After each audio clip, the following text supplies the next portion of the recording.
Business organisation, వ్యాపార సంస్థ. Singapore వ్యాపార సంస్థలు సింగపూర్ ప్రభుత్వం షెల్టర్ ఇస్తుంది, అంటే కాపాడుతుంది. నిజంగా ఆ వ్యాపార సంస్థలు కమిటెడ్గా ఉండి నిజాయితీగా ఉండి చిత్తశుద్ధితో ఉంటే వాళ్ళ అగ్రిమెంట్ కరెక్ట్ అయ్యి ఉంటే సింగపూర్ ప్రభుత్వం నిలదీసేది భారతదేశ ప్రభుత్వాన్ని. భారతదేశ ప్రభుత్వం జగన్ అయినా సరే చొక్కా పట్టుకుని పని చేయించేది.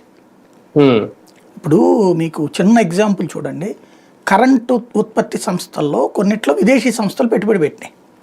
వాటి దగ్గర 7 రూపాయలు 8 రూపాయలకు కూడా ఒప్పందం కుదుర్చుకుంది ఇంతకుముందు బాబు ప్రభుత్వం.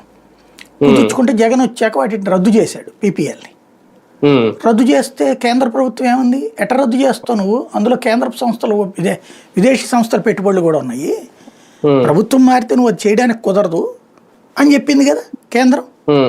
కోర్టు కూడా ఏముంది, కోర్టుకు కూడా వెళ్ళేది రాష్ట్ర ప్రభుత్వం కేంద్రం ఆదేశాల మీద వెళ్తే కోర్టు కూడా ఏముంది, ఒకసారి ఒప్పందం కుదుర్చుకున్నా కుదరదని చెప్పింది కదా.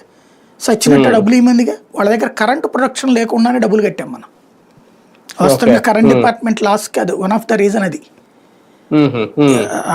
మనం చిన్న ఈజీగా ఎగ్జాంపుల్ చెప్పాలంటే 10 లక్షల యూనిట్లు వాడు ఉత్పత్తి చేయాలి, వాడిని మనం వద్దన్నాం, వేరే వాళ్ళ దగ్గర తీసేసుకున్నాం తక్కువకి 2.5కి 3 రూపాయలకి తీసేసుకున్నాక ఈ 10 లక్షల యూనిట్లు ఏవైతే ఉన్నాలో వాడికి ఆ 9 రూపాయల డబ్బులు కూడా కట్టేయమంది కోర్టు.